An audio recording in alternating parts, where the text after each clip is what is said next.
नकळत तुम्ही सुद्धा मला खूप काही शिकवत असतात. तुमच्या प्रोत्साहनाच्या माध्यमातून तुम्ही सुद्धा माझे गुरु बनत असतात. सगळ्यात पहिल्यांदा सर्व वॉरियर्सना गुरुपौर्णिमेच्या हार्दिक हार्दिक शुभेच्छा.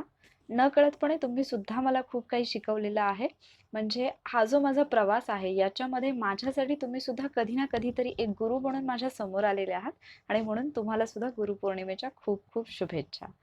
आज मी तुमच्यासाठी असं एक लेक्चर घेऊन आलेली आहे, ज्याच्यामध्ये आपण 10 तासांचा अभ्यास 2 तासामध्ये कसा करता येईल, यासाठी जे सायंटिफिक टेक्निक आहे, सायन्सनी प्रूव्ह झालेली जी मेथड आहे, ती मेथड मी तुम्हाला सांगणार आहे आणि हे तुम्ही ट्राय करून पहा. तुम्हाला 100% फरक जाणवेल. इव्हन ज्यावेळेला मी लेक्चर सुरू करेन, त्यावेळेलाच काही प्रश्न असे असतील, ज्या प्रश्नांच्या उत्तरामधूनच तुम्हाला समजेल, की हां, म्हणजे जे काही स्ट्रॅटेजी मी सांगणार आहे, ती 100% वर्क करणारी असेल. तर सगळ्यात पहिल्यांदा नक्की काय चुकतंय हे तुम्हाला समजलं पाहिजे. म्हणजे बघा, असं तर नाहीये की तुम्ही अभ्यासच करत नाही आहात. तुम्ही स्वतःला एक प्रश्न विचारा, की मी किती अभ्यास केलाय? बरं, तुम्ही एक पुस्तक, एका विषयाचं पुस्तक मे बी मॅक्सिमम आपण म्हणू शकतो की 10 टाइम्स, 15 टाइम्स रीड केलं असेल. कमीत कमी 2 ते 3 रीडिंग तर तुमचे झालेच असतील प्रत्येक सब्जेक्टचे. तरीसुद्धा तुमचा स्कोअर कमी येत असेल, बरोबर? मग तुम्हाला हा प्रश्न पडत असेल, की नक्की कसा अभ्यास करायचा? कारण अभ्यास कितीही केला, म्हणजे तुम्ही खूप सगळे व्हिडिओ लेक्चर्स पाहत असाल, खूप सगळे टॉपर्सचे जे इंटरव्ह्यू आहेत ते पाहत असाल तुम्ही, वेगवेगळे स्टडी टेक्निक शोधत असाल, पण तरीसुद्धा तुम्ही वाचलेलं तुमच्या लक्षात राहत नाहीये किंवा तुम्ही वाचताय, तुमच्या लक्षातही राहतंय, पण तुम्ही क्वालिफाय होत नाही आहात. मग हा तुमचा सेकंड अटेम्प्ट असेल, थर्ड अटेम्प्ट असेल किंवा तुम्ही आता टेस्ट पेपर सोडवत असाल आणि तिथे तुमच्या लक्षात येते, की मी एवढं सगळं वाचलंय आणि तरीसुद्धा मी क्वालिफाय होत नाही. तर नक्की काय चुकतंय हे तुम्हाला समजलं पाहिजे. कारण जोपर्यंत आपण कुठे चुकतोय हे आपल्याला समजत नाही, तोपर्यंत आपण त्याच्यावरती वर्क करू शकत नाही. हे मी व्हिडिओचा टायमिंग वाढवा म्हणून अजिबात सांगत नाहीये. माझी प्रत्येक गोष्ट खूप लक्षपूर्वक ऐका, कारण यातला प्रत्येक पॉइंट तुम्हाला हेल्पफुल ठरणार आहे. असं नक्कीच काहीतरी आपलं चुकतंय, की ज्याच्यामुळे आपण कितीही अभ्यास केला तरीसुद्धा तो आपल्या लक्षात राहत नाही किंवा आपण जे वाचलेलं नाही तेच एक्झामला येतंय. मग याच्यावरती तुम्हाला ओव्हरकम करायचं आहे, या प्रॉब्लेममधून तुम्हाला बाहेर पडायचं आहे आणि कमीत कमी वेळेमध्ये जास्तीत जास्त अभ्यास करायचा आहे. तर त्याच्यासाठी नेमकं आपल्याला काय करावं लागेल? सगळ्यात पहिली गोष्ट, तुम्ही ज्यावेळेला अभ्यासाला बसाल, त्यावेळेला तुम्ही परीक्षार्थी म्हणून नाही, तर पेपर सेट करणारा म्हणून अभ्यासाला बसा. म्हणजे फॉर एक्झाम्पल असं जस्ट इमॅजिन करा, की तुम्हाला मी पॉलिटीचं बुक दिलेलं आहे आणि मी तुम्हाला सांगितलंय, की तुला पॉलिटीचे जे आहेत तर एम-पी-एस-सीसाठी म्हणजे राज्यसेवा किंवा कंबाईंड एक्झामसाठी तुम्हाला एम-पी-एस-सीच्या एक्झामसाठी 15 प्रश्न जे आहेत, ते तुम्हाला सेट करून द्यायचे आहेत. ओके. 15 क्वेश्चन तुम्ही कोणतेही काढून द्यायचे आहेत. कारण आता जो आयोगाचा पेपर बनणार आहे, तो मी तुम्हाला बनवायला सांगते. हे मी प्रत्येकाशी बोलत आहे, त्यामुळे प्रत्येकाने ही गोष्ट फॉलो करा. जर तुम्हाला पॉलिटीचा पेपर बनवण्यासाठी मी जर बुक दिलं आणि मी तुम्हाला सांगितलं, की तुम्ही ते पुस्तक घ्या आणि तुम्ही ते प्रश्न बनवा. तुम्ही काय कराल? सगळ्यात पहिल्यांदा तुम्ही बुक ओपन कराल. आता मला सांगा, की त्या बुकमध्ये कितीतरी चॅप्टर आहेत, कितीतरी टॉपिक्स आहेत. तुम्ही सगळ्या टॉपिकवरती प्रश्न काढणार का? अर्थातच नाही. तुम्ही असे टॉपिक सिलेक्ट करणार जे तुम्हाला इम्पोर्टंट वाटतात. त्या टॉपिकवरती तुम्ही 15 क्वेश्चन बनवणार. कारण अख्खं बुक आहे, एवढ्या मोठ्या पुस्तकातून तुम्हाला फक्त 15च प्रश्न काढायचे आहेत. मग तुम्ही काय कराल? असं आहे का, की रँडमली कोणतं पण पेज उचलाल? तुम्ही थोडा विचार कराल, की अरे हां, मला प्रश्न काढायचा आहे, मला प्रश्न सेट करायचा आहे, तर मी नक्की काय केलं पाहिजे? ज्यावेळेला तुम्ही अभ्यासाला बसता, त्यावेळेला तुम्ही जर असा विचार केला, की मी एक पेपर सेटर आहे, मला एम-पी-एस-सीचा पेपर सेट करायचा आहे, तर मी कशा पद्धतीने प्रश्न काढेन? जेव्हा तुमची ही विचार पद्धती डेव्हलप होईल, त्यावेळेला ऑटोमॅटिकली तुम्ही जे नको असलेले घटक वाचता किंवा नको असणारा कंटेंट जो वाचता, त्याच्यावरती जी मेहनत वाया घालवता तुम्ही, ती तुमची सेव्ह होईल. मी परत परत सांगते, व्यवस्थित लक्ष देऊन ऐका, की ज्यावेळेला तुम्हाला एखाद्या पेपरवरती प्रश्न येतो, म्हणजे आता कंबाईंडसाठी जर विचार केला तर फक्त 10च प्रश्न तुम्हाला पॉलिटीचे येणार आहेत. मग तुमच्याकडे एवढं मोठं एम लक्ष्मीकांतचं बुक आहे, एवढं मोठं कोळंबेचं बुक आहे. मग 10 प्रश्नांसाठी तुम्ही ती 1000 पानं वाचून काढतात. मग त्या 1000 पानातून फक्त कोणतेही 10 प्रश्न येणार आहेत. 1000 पानांमधले 10च पानं तुमच्यासाठी महत्त्वाची ठरणार आहेत एक्झाममध्ये. ती 10 पानं कोणती असू शकतात? ते 10 टॉपिक कोणते असू शकतात? हे तुम्हाला फाइंड आउट करता आलं पाहिजे. आता तुम्ही म्हणाल, की "मॅडम, हे बोलणं खूप सोपं आहे, पण करणं अवघड आहे." थोडा फक्त विचार करा, की आत्तापर्यंतचे जर तुम्ही क्वेश्चन पेपर पाहिले, तर तुमचं काम जास्त सोपं होऊन जातं. म्हणजे तुमच्या लक्षात येईल की पेपर सेट करणारी व्यक्ती जी आहे ती कोणते टॉपिक उचलते, कोणते टॉपिक फोकस करते. तुम्ही त्याच टॉपिकचं परत परत रीडिंग करायचं आहे किंवा त्याच टॉपिकचे मॅक्झिमम क्वेश्चन्स तुम्हाला सॉल्व करायचे आहेत. सो पहिला पॉईंट तुमच्या डोक्यात एक असला पाहिजे की तुम्ही कोणतीही एक्झाम देणारे स्टुडंट म्हणून नाही, तर तुम्ही पेपर सेट करणाऱ्याच्या अप्रोचनी त्या पुस्तकाकडे पाहिलं पाहिजे. जेव्हा तुम्ही तो अप्रोच ठेवता ना, ऑटोमॅटिकली तुम्हाला समजतं की अरे, जेव्हा तुम्ही वाचायला घ्याल म्हणजे उदाहरणार्थ सरळ आपण पॉलिटीचा पहिला टॉपिक घेतला, की घटना निर्मिती हा घटक तुम्ही घेतला. तर घटना निर्मिती या प्रकरणामध्ये खूप सगळी माहिती दिलेली आहे. पण ती सगळीच माहिती आपल्या एक्झाममध्ये विचारली जाईल का? अर्थात नाही. सो ते पॉइंट पिक करायला तुम्ही तेव्हाच शिकाल, जेव्हा तुम्ही परीक्षार्थी म्हणून नाही, तर पेपर सेट करणारा म्हणून विचार कराल तेव्हा. ही झाली सगळ्यात पहिली गोष्ट. त्यानंतर दुसरी गोष्ट, आउटपुट इज मोर इम्पॉर्टंट. आता लक्षात घ्या की सगळेच ऑलमोस्ट सगळे 100% स्टुडंट 1% मे बी म्हणजे 0.1% स्टुडंट असतील ज्यांना हे समजलं असेल. अदरवाईज बाकी सगळे स्टुडंट हीच मिस्टेक करतात. आपण राज्यसभेची आकडेवारी पाहिले तर माहिती आहे की 99.99% स्टुडंट जे आहेत त्यांना कोणतीही पोस्ट मिळाली नाही. ओके, मी असं म्हणत नाही की त्यांनी कष्ट केले नाही, पण मॅक्झिमम स्टुडंट्स जी मिस्टेक करतात ती हे की ते आउटपुटकडे लक्षच देत नाही. म्हणजे तुम्ही स्वतःला हा प्रश्न विचारा, जेव्हापासून तुम्ही अभ्यास सुरू केला, तुमचं टार्गेट काय आहे?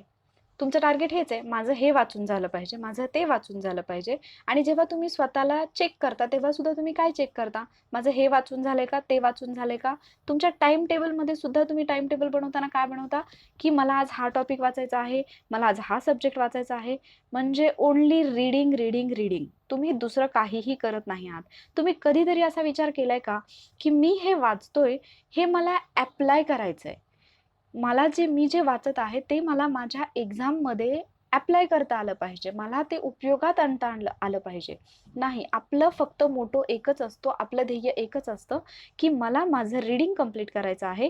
जी पुस्तकं आहेत ती मला वाचून काढायची आहेत आणि तुम्ही फक्त रीडिंगवरतीच कॉन्सन्ट्रेट करता आणि याच्यामुळे तुमचा एवढा मोठा टाईम वाया जातोय, तो तुमच्याही लक्षात येत नाही. मग यासाठी काय करायचं? तुम्हाला समरी माहीत असेल, राइट? समरी रायटिंग माहीत असेल. समजा तुम्ही एक अख्खं पुस्तक जर वाचलं, तर तुम्हाला एक टॉपिक घेऊयात आपण सध्या.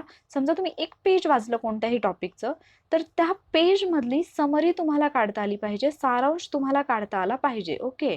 आणि तो सारांश जर तुम्ही एकदा काढलात ना, तर तुम्हाला ऑटोमॅटिकली समजतं, की अरे हां, एवढंच पॉइंट म्हणजे त्या पेजमध्ये तुम्हाला एक्झॅक्टली कोणती इन्फॉर्मेशन इम्पॉर्टंट आहे, हे जर तुम्हाला समजलं, तर बाकीचा नको असणारा घटक तुम्ही तिथेच सोडून देता. तुमची एनर्जी वाया जात नाही, तुमचा टाईम वाया जात नाही आणि सगळ्यात महत्त्वाचं म्हणजे सारांश काढल्यानंतर तुम्ही ते तुमचं जे नॉलेज आहे ते एक्झाम पेपरमध्ये ॲप्लाय करू शकता.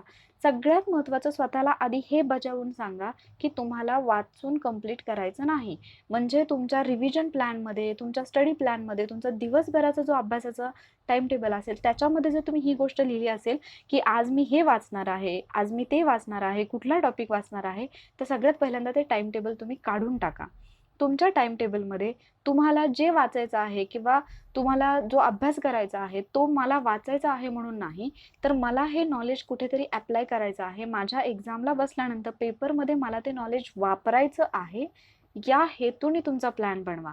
तुम्ही एक पुस्तक 10 वेळा वाचलत काय, 20 वेळा वाचलत काय, त्याचा तुम्हाला तेवढा बेनिफिट नाही, जेवढं तुम्हाला तुमचं नॉलेज ॲप्लाय करायचं आहे, हे समजल्यानंतर होणार आहे तेवढा, ओके. तर सगळ्यात पहिल्यांदा तुम्हाला तुमचं नॉलेज वापरता आलं पाहिजे पेपरमध्ये. मग ते कसं करता येईल?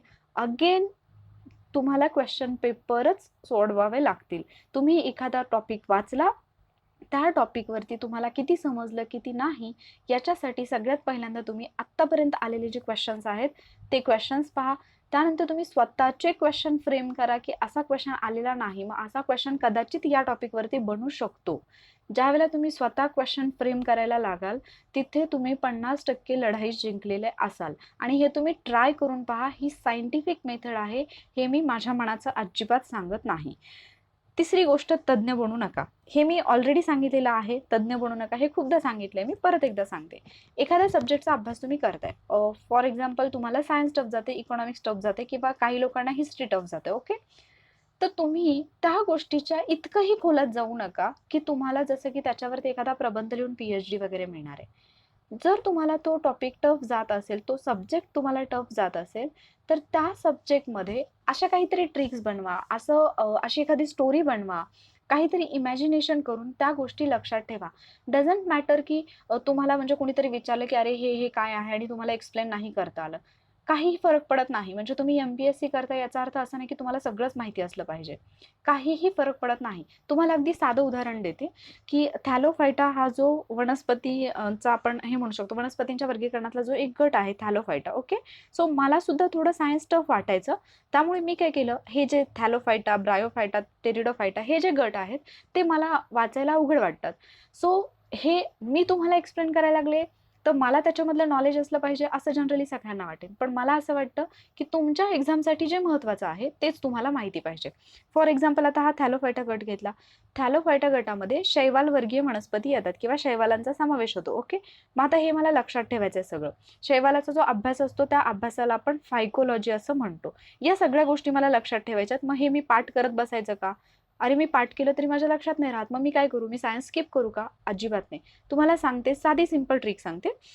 थॅलोफायटा हा गट तुम्हाला लक्षात ठेवायचा आहे. मग तुम्ही काय केलं, की समजा इमॅजिन केलं. थॅलो हा शब्द जो आहे तो थोडासा थाली म्हणजे थाळी या शब्दाशी आपण म्हणू शकतो की थोडासा रिलेट करतो किंवा सेम आहे. थोडंसं प्रोनाउन्सिएशन सेम आहे. तर एक थाळी आहे. ओके. आता थाळी कशी असते? अशी सपाट असते जमिनीवरती. मग जमिनीवरती पसरणारी दुसरी गोष्ट कोणती आहे? शैवाल. ती सुद्धा अशी थाळीसारखी पसरलेली असते. म्हणजेच शैवाल हे थॅलोफायटा या गटामध्ये येतात. ओके. मला काही घेणं-देणं नाही फायटा गटाची वैशिष्ट्ये काय आहेत? शैवालच का त्याच्यामध्ये येतं? त्याला थॅलोफायटाच का म्हणतात? हे माझ्या एक्झामच्या दृष्टीने इम्पॉर्टंट नाहीये. सो मी ते करणारच नाही. मला फक्त लक्षात ठेवायचं आहे की थॅलोफायटा गटामध्ये शैवालवर्गीय वनस्पती येतात. बरं, आता थॅलोफायटा गटामध्ये शैवालवर्गीय वनस्पती येतात एवढं मला समजलं. मी हे थाळीवरून रिलेट केलं. त्याच्या अभ्यासाला फायकोलॉजी म्हणतात. हे मी पाठ करत बसणार आहे का? तर नाही. म्हणजे तुम्ही असं म्हणाल की आत्ता एकदा वाचलं तर माझ्या लक्षात राहतंय. हे तात्पुरतं लक्षात राहील, पण एक्झाममध्ये ते आठवणार नाही. मग त्याच्यासाठी काय केलं मी? थाळी. घरामध्ये थाळी कोण वाढते? बायको असते ती थाळी वाढते. सो फायको आणि बायको हे 2 शब्द एकमेकांशी थोडे रिलेट करतात. म्हणजे प्रोनन्सिएशन थोडं सेम आहे. तर शैवालांच्या अभ्यासाला फायकोलॉजी असं म्हणतात. शैवाल येतो थाळीसारख्या गटामध्ये म्हणजे थॅलोफायटामध्ये. थाळी वाढते बायको. सो बायकोलॉजी, फायकोलॉजी हे 2 शब्द तुम्ही अशा पद्धतीने लक्षात ठेवू शकता. याच्यावरून मला हा टॉपिक एकदाच वाचला की लक्षात राहिला. आता लक्षात घ्या, जर तुम्ही थॅलोफायटा गटाचा अभ्यास करायला घेतला असतात आणि तो तुम्हाला लक्षात ठेवायचा असता, तर तुम्हाला कमीत कमी 4 रीडिंग तरी करावे लागले असते, बरोबर? 4 रीडिंग नंतर तो घटक तुमच्या परफेक्ट लक्षात राहिला असता. मी काय केलं? एकच रीडिंग केलं. एकाच रीडिंगमध्ये मी त्याला माझ्या डेली लाईफमधल्या एक्झाम्पल्ससोबत रिलेट केलं आणि रिलेट करून तो घटक मी एका रीडिंगमध्ये लक्षात ठेवला. मग ज्या घटकासाठी मला मॅक्झिमम टाईम द्यावा लागत होता, तो घटक मी मिनिमम टाईममध्ये केला. कारण मला याच्यामध्ये तज्ञ बनायचं नाही. मला फक्त माझ्या एक्झामसाठी जे इम्पॉर्टंट आहे, तेवढंच लक्षात ठेवायचं आहे. म्हणजे अशा पद्धतीने जर तुम्ही अभ्यास केला, तर सिरियसली 10 तासांचा अभ्यास तुम्ही 2 तासात करू शकता. आता यालाच मी दुसरं एक म्हणू शकते, की 7 दिवसांचा अभ्यास तुम्ही एका दिवसात कराल. कसं? तर एकच घटक तुम्हाला परत-परत वाचायचा आहे. म्हणजे तुम्हाला त्याला परत-परत वेळ द्यावा लागणार आहे. त्याची रिव्हिजन तुम्हाला परत-परत करायची. सो जे घटक तुम्ही अशा पद्धतीने लक्षात ठेवाल, इव्हन टेरिडोफायटाचं सुद्धा असंच उदाहरण आहे. त्याच्यामधल्या ज्या काही वनस्पती आहेत, तर त्या वनस्पती सुद्धा तुम्ही ट्रिकच्या माध्यमातून खूप छान पद्धतीने लक्षात ठेवू शकता. किंवा टेरिडोफायटा हा गट जो आहे, त्याची वैशिष्ट्य सुद्धा तुम्ही ट्रिकच्या माध्यमातून लक्षात ठेवू शकता. पण ते तुम्हाला करता आलं पाहिजे. जर तुम्ही त्याच्यामध्ये इंटरेस्टेड असाल तर कमेंट बॉक्समध्ये तसं मेन्शन करा. मी टेरिडोफायटा, थॅलोफायटा या गटांवरचा व्हिडिओ लगेच अपलोड करेन. पण हे करताना एवढं लक्षात ठेवा, की जर तुम्ही अशा ट्रिक्स वापरल्या तर तुमचा 10 तासांचा अभ्यास 2 तासामध्ये खरंच होऊ शकतो आणि हे ट्राय करून पहा. सो आज ज्या 3 टिप्स मी सांगितल्या, परत सांगते, की या 3 टिप्स व्यवस्थित प्रॉपरली फॉलो केल्या तर त्या तुम्हाला 100% आउटपुट देतील आणि तुम्हाला काय वाचायचं आहे याच्यापेक्षा वाचलेलं तुम्हाला ॲप्लाय करायचं आहे, हा दृष्टिकोन ठेवून तुम्ही अभ्यास करा. जोपर्यंत तुम्ही मला फक्त माझं वाचून कंप्लीट करायचं आहे, माझा सिलेबस कंप्लीट करायचा आहे, याच्या मागे पळत राहाल तोपर्यंत तुम्हाला आउटपुट मिळणार नाही. ज्या दिवशी तुम्ही असा विचार कराल, की मी सिलेबसमधला जो अभ्यास करतोय किंवा मी सिलेबसमधलं जे काही वाचतोय, ते मला माझ्या क्वेश्चन पेपरमध्ये, माझ्या एक्झाममध्ये मला ॲप्लाय करायचं आहे, हे ज्या दिवशी तुम्हाला समजलं ना, त्या दिवशी तुमचा 10 तासाचा अभ्यास 2 तासामध्ये व्हायला लागेल. आता तुम्ही म्हणाल, की मॅडम हे असंच बोलतात का? अजिबात नाही. तुम्हाला आर्तिका शुक्ला मॅडम माहीत असतील, ज्या UPSC टॉपर आहेत. All over India 4th rank त्यांचा आला होता. त्यांनी तर फक्त 25 दिवसांमध्ये UPSCची प्री क्रॅक केली होती. काही सुद्धा प्रीचा अभ्यास न करता फक्त क्वेश्चन पेपरच्या माध्यमातून. तुम्हाला YouTubeवरती त्यांचे व्हिडिओज मिळतील, तुम्ही नक्की पहा. हे मी माझ्या मनाचं सांगत नाहीये. ओके. सो ते सायंटिफिक जे काही मेथड्स असतील त्या तुम्ही फॉलो करा. अशा पद्धतीने तुम्ही 7 दिवसांचा अभ्यास एका दिवसामध्ये सुद्धा कंप्लीट करू शकता, जर तुम्हाला ते टेक्निक फॉलो करता आलं तर. जर तुम्हाला हा व्हिडिओ युजफुल वाटला तर लाईक करा, तुमच्या फ्रेंड्ससोबत शेअर करा. जर तुमचे काही डाऊट्स असतील आणि तुम्हाला जर डिरेक्टली मला ते डाऊट्स विचारायचे असतील तर तुम्ही टेलिग्राम ग्रुप जॉईन करू शकता. त्याची लिंक तुम्हाला स्क्रीनवरती दिसत असेल. वॉरियर ऑफिसर MPSC ग्रुप म्हणून आपला एक ग्रुप आहे. त्या ग्रुपला तुम्ही जॉईन व्हा. तिथे तुम्ही तुमचे डाऊट्स मला विचारू शकता. So enjoy your study. Stay safe. Thank you warriors.